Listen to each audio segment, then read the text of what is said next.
Abonnez-vous sur Edem TV officiel. Mbote na balandi na biso ya chaîne Edem TV, lelo tokolobela bongo oyo ezali liberté d'expression. Bongo na plateau na ezali bongo na Monsieur Stéphane et longo biso nyonso tokolobela bongo sur ba journaliste. Bonjour Monsieur Stéphane. Bonjour madame. Ozali bongo journaliste, analyste politique. Lelo tozali bongo ko sepela journée mondiale de la presse. Likanisi nini oza na mpo na journée mondiale de la presse oza bongo célébrée chaque 3 mai.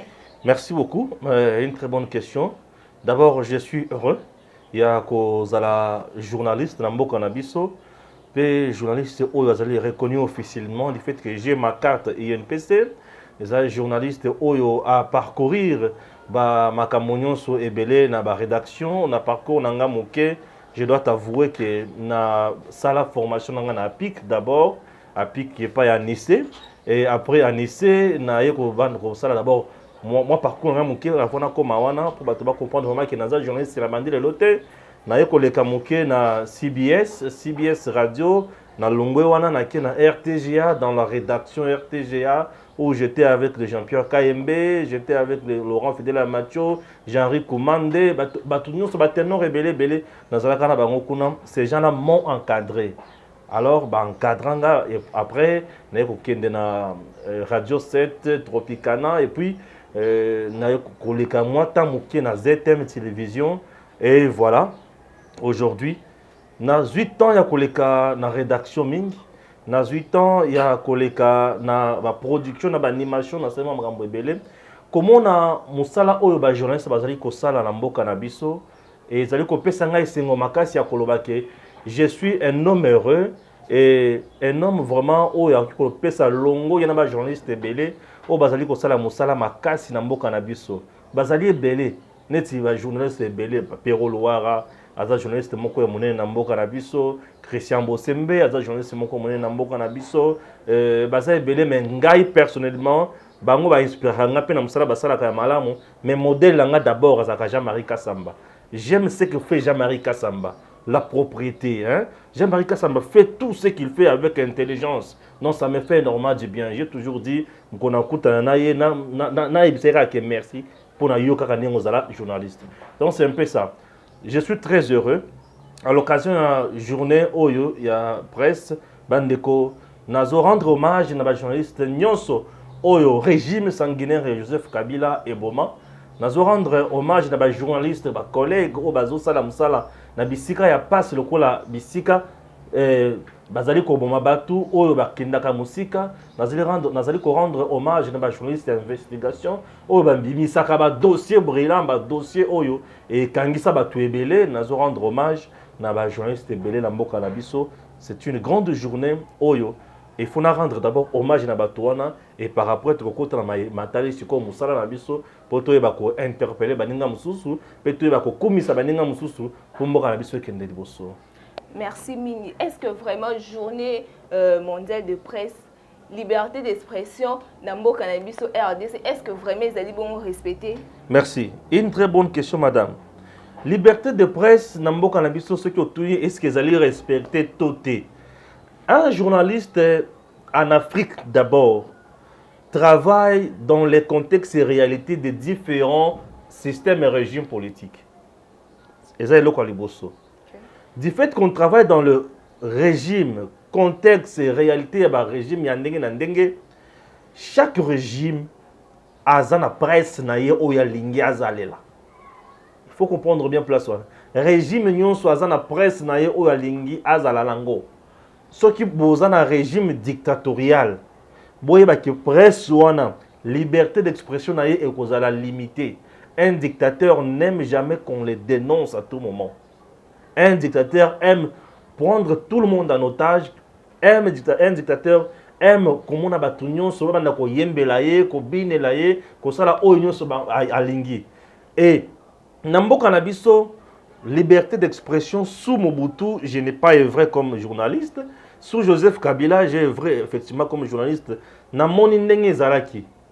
Liberté d'expression sous Joseph Kabila est zalaki très limitée Il suffisait d'émettre un point de vue, on t'arrête. Il y a eu des journalistes qui ont été tués, des journalistes qui ont été tabassés, des médias qui ont été fermés. On a connu des choses pareilles, tellement ébellées. Et sous Félix Tshisekedi, aujourd'hui, 2 ans après, si je peux dire qu'un journaliste, à l'heure de Félix Tshisekedi, c'est un homme un peu heureux. Pourquoi? Puisque aujourd'hui, nous avons liberté d'expression moko MP à Komata. Pourquoi? Aujourd'hui, les services, il y a un air qui traqué les journalistes. Ils ont traqué sur les lotés. Mais les lotés qui un air a interpellé, c'est pour une raison donnée. Alors, les journalistes aujourd'hui dans le monde de liberté d'expression pour Nanga et Zali. Liberté d'expression, un journaliste, avant toute chose, c'est un citoyen. Un citoyen, dans la société, et c'est un mibeko. Et mibeko, wana est dans sa société mobimba. Journaliste, liberté naye ezali.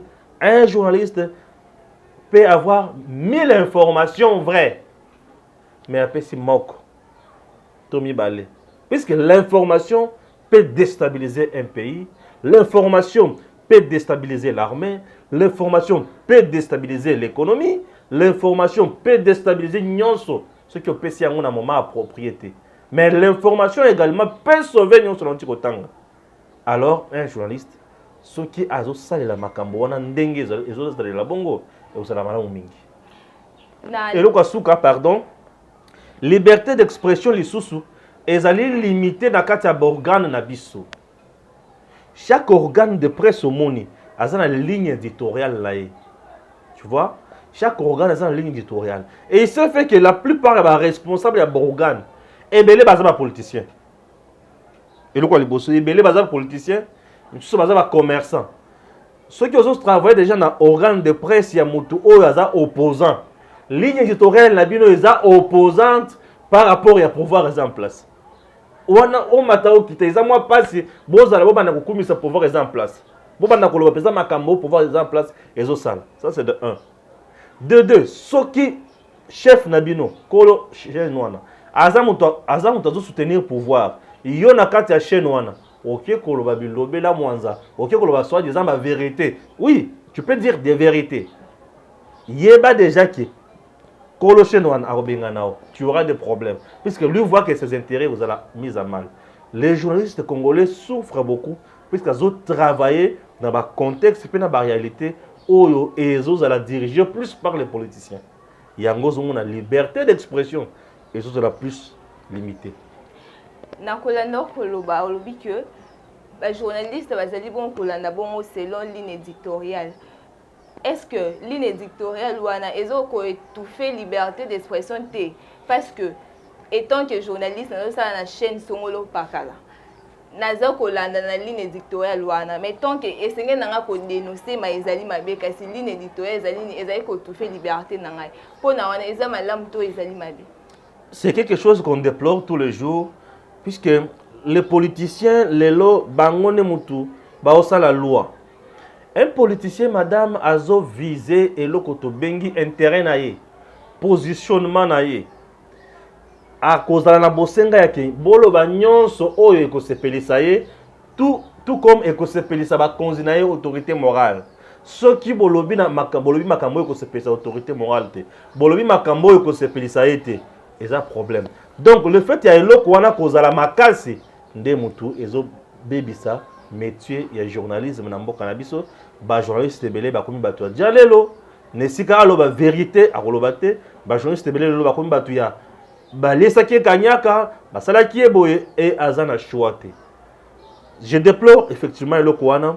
C'est ainsi que je souhaiterais mboka na biso ba vrai journaliste ba comme na po pe ya kosala ba média oyo ko kosala pe musala ya malonga. Mais est-ce que bazana ma moyen ya kosala makambo wana? C'est un autre problème. Ndé okomona ba genre il y a journalisme où ils ont développé mingi na mboka na biso.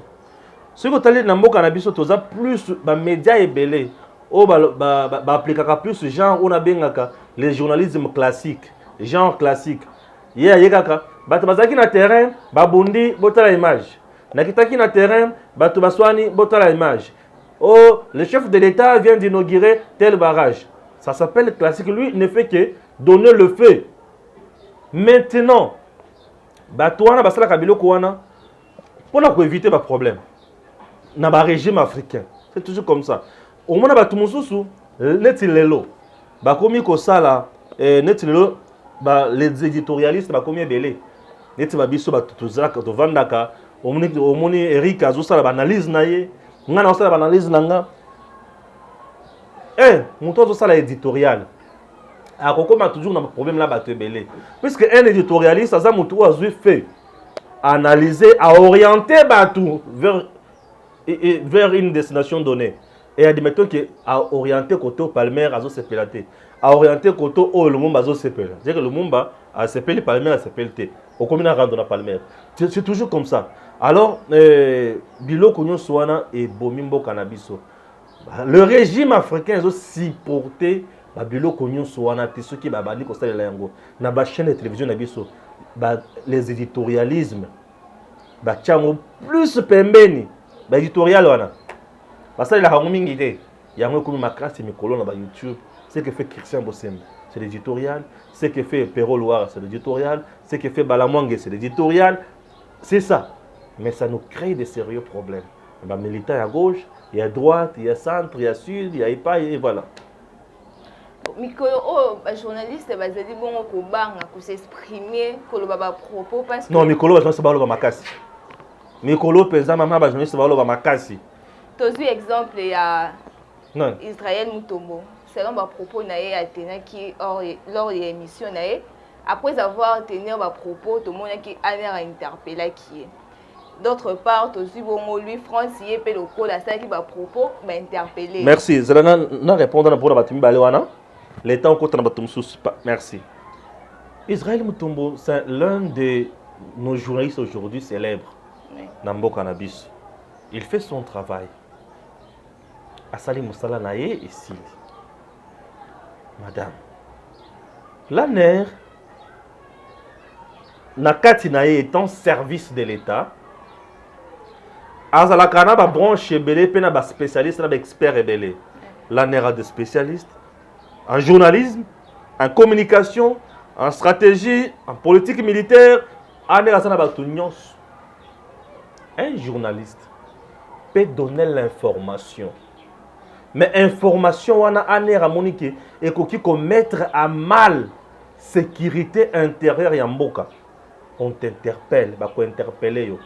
L'ANER n'arrête pas, mais l'ANER interpelle. L'ANER lorsqu'elle interpelle, c'est pour se renseigner. Olobi likambo songolo to pakala. ANER ayo qui a lobi alobi likambo. ANER t'interpelle. Et essaye un peu de nous expliquer le Kambolobi. Au lobby, on a un contexte. Tu parles. Ça, c'est ce qu'on appelle l'audition. Au lobby, Aner Ayoki. Ce qui Aner a trouvé qu'il y a au lobby, au yebi gravité nangote, mais il y a infraction. Bah, côté ayo, bah, émission, on a un lobby. T'as l'infraction, t'as la conséquence. Aner peut te laisser partir. Mais ce qui Aner a trouvé qu'il y a un lobby, et que tu es soutenu par Batomoko Boypo na calcul, il y a créer mon boulot na mboka. Aner a tinda yo na juge naturel na yo. Atindi parquet et pas yo to tozara ba magistrat, batali makamo infraction, il y a ko arrêté provisoirement, atindi na prison ba constitué tribunal les bandits ko juger consort. Ozomona. Aner leur a convoqué de Konabiso Israël Mutombo. C'est pour Makambo o Israël à l'Obaki. Ba convoqué qui est bakanga qui était, ba convoqué, ba interpellé. Donc interpellation d'aller arrestation té. Nambo Kanabiso, nous devons nous habituer avec ça. Nous voulons l'état de droit, oui, mais l'état de droit veut dire également respecter les lois du pays, marcher selon le principe. Il y a l'état Koluka Kobafoué Makambote. Toute information liée à l'armée, à la militaire, et ça information balobaka pamba te madame. Nazo bakize information balobaka pamba te bino boyi sikana métier oh fona yebisa yo. Balobaka information na pamba te. Pourquoi? Ba militaire baza bato batambola na biloko ya mibale. To misato. Militaire atambola na munduki na masasi na kati na mbeli pe na eloko ngondo babi ngoni na ngondo. Yango wana. C'est quoi des méthodes qui ont lobby qui mikolo ba militaire bazo futa bango 10 000 francs ba conseil bango bazo lia l'art hein? Militaire a couvert dans le but avant, c'est ba nyanga kata ba lia biso mbongo. Zelana la kisabango. Il peut aller voir ses chefs en métier masasi hein? Militaire ça mutu oyo ndimi musala na iza ko kende ko défendre le pays pour akufa. C'est quoi des méthodes qui à mon qui ont démoralisé modèle wana. Tu vois ce que tu as créé dans la armée. Et bah comment c'est que le président oiseau son abisso il faut ebeba. Et ben un militaire ne peut que parler na voix, il y a état et il y a coup d'état. C'est ça le militaire. Mobutu quand il a vu que Lumumba Kasavubu bazoyo kana tali boba faut quoi oyo na baka bangoje. Abaki bangoje. À côté militaire. Un militaire c'est quelqu'un oazali mutu ya koyeba kosolola makambo na ye. Oko beta makambo militaire kaka tungulu tungulu beta makambo na o bosona kuna te. Un journaliste doit tirer attention. Et de deux, lorsque vous donnez des informations, il y a faillite, il y a faiblesse, il y a des militaires na bino. Munguna azali komona. Ah, c'est que batona baza boye. Munguna kokiko sauter na jewana a créé bino mbutu mbutu. Les informations, il y a sécurité intérieure, on ne joue pas avec. Un journaliste doit savoir tamiser. Un journaliste, c'est un citoyen aussi.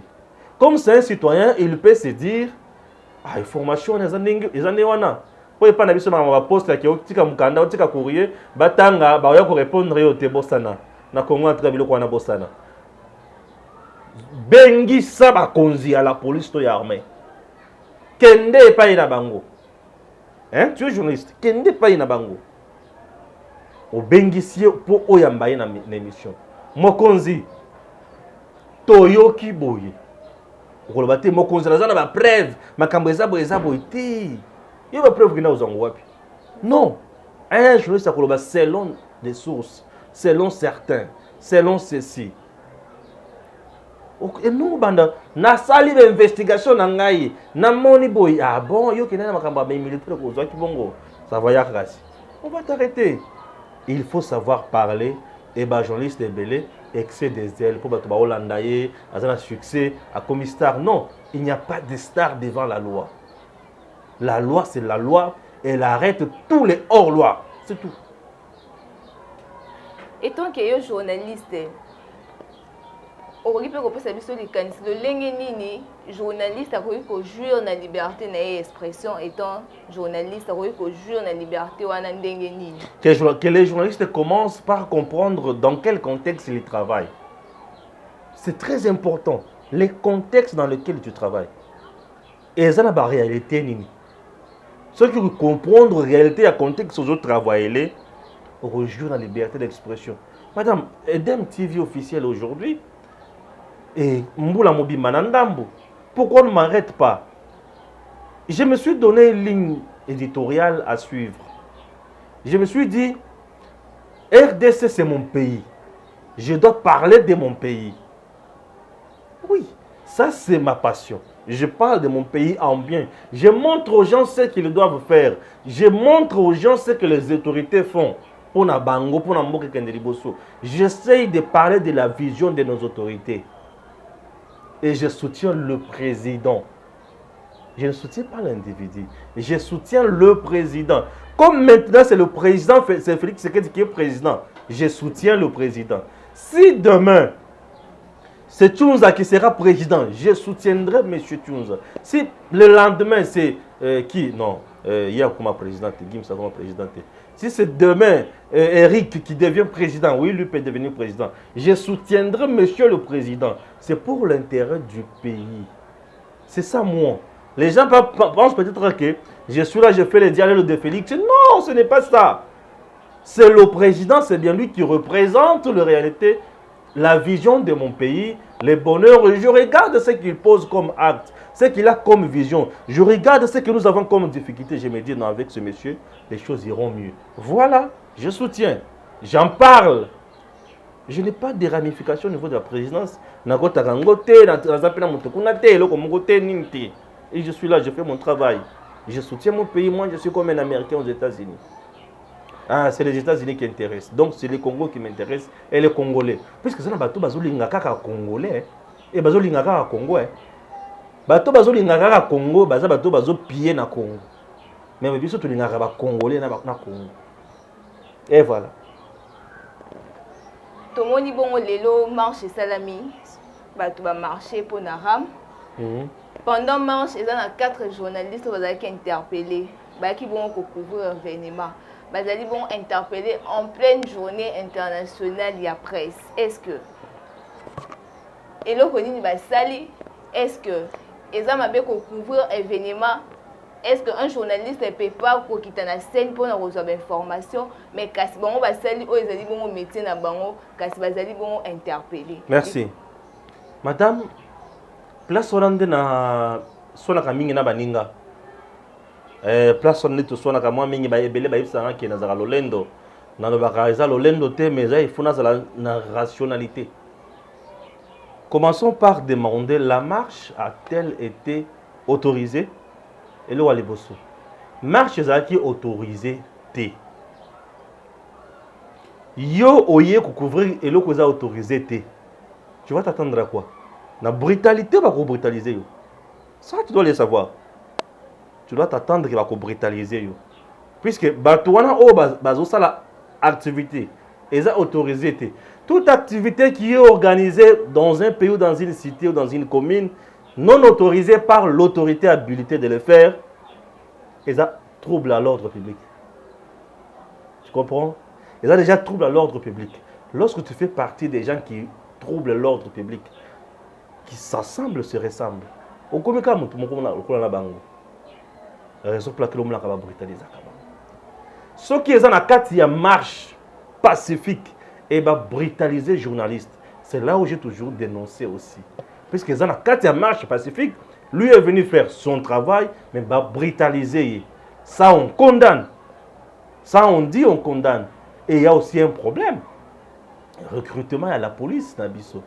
La plupart, il y a des policiers qui sont belés. Et Maël est vraiment un bon moteur. Pour ça, la macamonène, le ngoban, ils ont la caté. Ils ont la caté, ça, on a toujours aussi déploré du côté des hommes en uniforme. Mais, ils appellent la marche belée, Salima Awa. Il faut organiser plusieurs marches qui ont été autorisées ici. Marche, on ne tika jamais qu'on soit macamobakas. Sauf bango moko na kati kuna bazo provoquer ba policier ba komi ko bunda bango na bango mais ceux qui a ke basali eloko wana te tout le monde ba marche ils allaient encadrés par la police tina destination mais ba tuna biso bazaka ceux qui ba bundite on dirait basali marche malamu te nde o mona kama kamusu kumaka mais j'ai toujours demandé à mes frères mes confrères ba marche non autorisée ne partez pas ngai vraiment Edem TV. Marche non autorisée. Ma caméra ne sera pas là. Plusieurs journalistes ont perdu leur matériel. Plusieurs journalistes. Perdre le matériel, tout ça, le matériel n'a pas si. Hein? Le matériel n'a pas si. Au son moi caméra, au kangi mtema, au sombi. Au kangi mtema, au sombi. Au rokende kuna, bakase yango. Premier ministre, non, l'informateur bati le kobo. A salé saka point de presse. Bah journaliste bazaki kuna ebele bakasa ma caméra ya moto kuna Eric Soka était là. J'ai vu une vidéo na point de presse et informateur na mona journaliste bakasa caméra. C'est une activité normale organisée dignement, il n'y a pas de trouble public et ça passe. Et moi na babisika bongo tu me verras parti politique azosala point de presse na siège na ye je viendrai. Puisqu'il n'y a pas de trouble. Ceux qui te mettent que tu as makambo sur la molongo, ils sont malades. Mais ceux qui ont que na makambo ya bongo bongo, ya là gaz la crimogène bambaka yango, bambaka pona batu o baso la trouble bakima. C'est quoi yo peut jouer sur zaki na kati ya batu wana. Eko beta yo. Ko banga na oteko beta. Eko beta yo. Merci. Et ça bon la structure ya ba journaliste auto bingo na kombo ya journaliste en danger. On peut mettre des statistiques depuis 2021. Combien de journalistes qui atteignent la liberté d'expression? Entre-temps, on a un nombre de 228 cas. balaki ate moko journaliste moko tilela monana te azala bongo disparu ba misusu balaka bongo tracassé agressé à cause toujours ya liberté d'expression. Bon, est-ce que vraiment eloko ni tokosenga na bakonzi ya mboka po ete batika ba journaliste basala mosala na bango avec liberté moko limite kasi ezala bongo liberté moko te dépasser pe comme bongo libertinage. Très bien. Siko lolenge nini bakonzi ya mboka bakoki bongo kotika ba journaliste pour ete ba jouir na liberté na bango. Voilà. Nous avons aussi un sérieux problème au niveau de bakonzi. Aux autres bakonzi nous basé la capacité mon côté. Ils ont un gouverneur sous des voyous, j'ai dit. Il y a certains ministres provinciaux nationaux voyous. Il y a certains députés nationaux voyous. Il y a certains responsables voyous, j'ai dit. Ils ont mal éduqué dans nos yemoko, ils ont supporté critique. Puisque les gens ont toujours confondu un journaliste et un militant. Un journaliste n'est pas un fanatique et un politicien. Non. Un journaliste n'est pas un militant et un politicien. Un politicien azali partenaire et un journaliste. Puisque un journaliste fait l'information et la communication. Je peux faire la communication et un politicien. Mais mais je fais la communication puisque la communication est payante. Il a payé, je dois faire la communication. C'est un service que je suis en train de rendre. Et pas sur le bas, je fais mon travail tout simplement. Il faut bailler qu'on appelle ma la plupart des dirigeants, surtout dans la province, les journalistes, les gouverneurs, les vice-gouverneurs, les ministres provinciaux, ces gens-là sont des voyous, ils gestion. La province, ils sont toujours par terre. La plupart des gouverneurs, ils gestion malongate. Azaka mutumoko commerçant bazio mameki kotoyo net na oyambujima yawana mawesh un foufou ya gouverneur foufou ya gouverneur tala net na Kinshasa ngobila sans vision ce que on critiquer à bakangioti mais ce que le but ici il n'y a pas la vision claire petit dans la sanine non c'est question de vision bango babula te bango bazaka maile koleka batu oyo bazokamba non. Il est gouverneur, il est ceci, il est ça, c'est bien. Les journalistes qui nous sommes tous en broutité, je suis par exemple politologue, je fais des sciences politiques et administratives. Je suis un mot kanayebi. Je peux te commencer à te parler, je suis un banda présidence Tinasé. Nayebi makamonyo swan. Mais lorsque je trouve que tu ne fais pas correctement son travail, je dis, ce gouverneur n'a pas de vision. Bakoloba, oh. Yemutwana kusani akulukabatu, akutinda batu. Bakangayo, babetayo, pourquoi? Puisque au commun commettre d'intérêt n'a mal.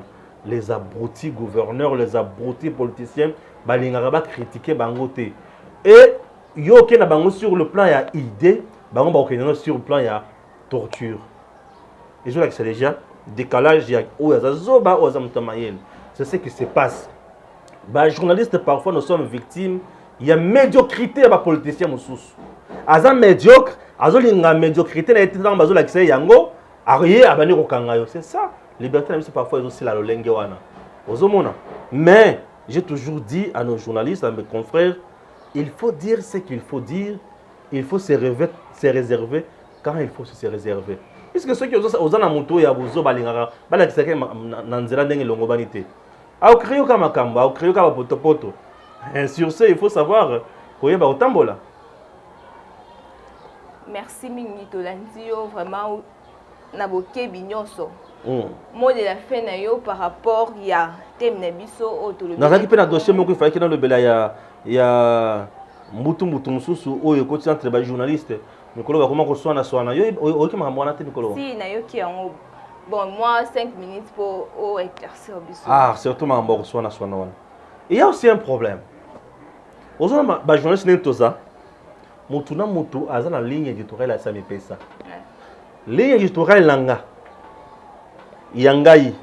Na Christian Bosembe.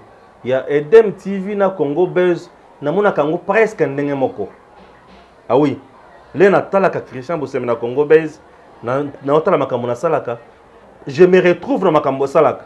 Donc je me vois déjà que tout ça est presque ndenge moko. Puisque Christian Bosembe te dit c'est mieux de critiquer est-ce qu'il n'y a pas quelque chose qui est aussi bien fait? Ça, c'est un problème. C'est ça que j'ai toujours dit aussi. Bozolo baki, oh, to comme na passe les lots. Mais est-ce que dans temps wakala, temps wakabila ngoto, ça qui n'est que tous les lots. Oh, les lots, journaliste, to ça bangote, est-ce que dans temps wakabila, vanda koto sabino. Oh, tout ça. Il y a des gens, les lots, comment kobe bana, journaliste entre biso na biso, comment kobe bana.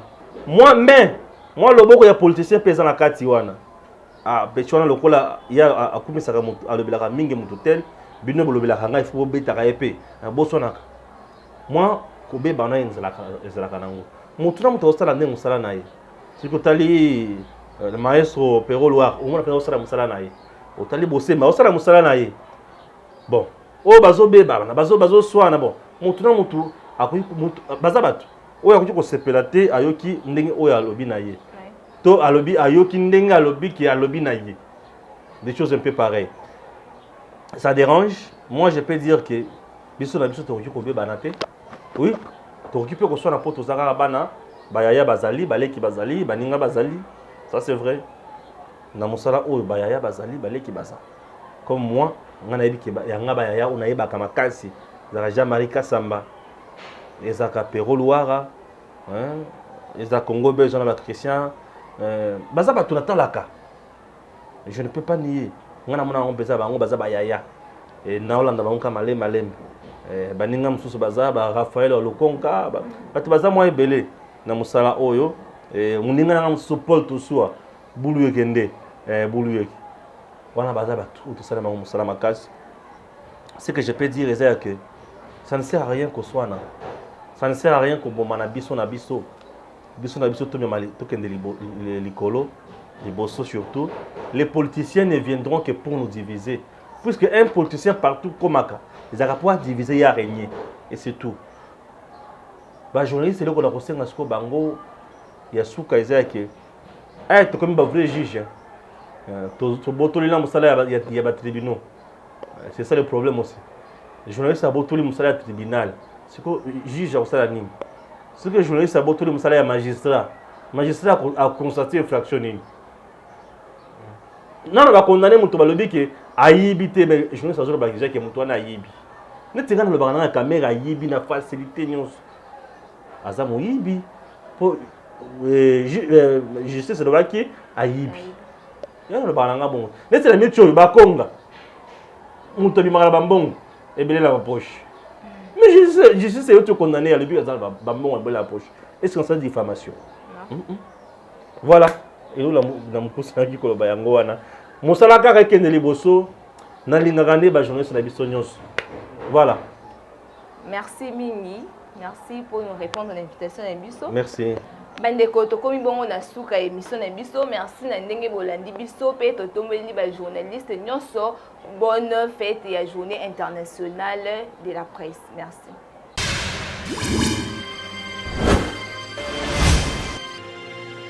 Abonnez-vous sur Eden TV officiel.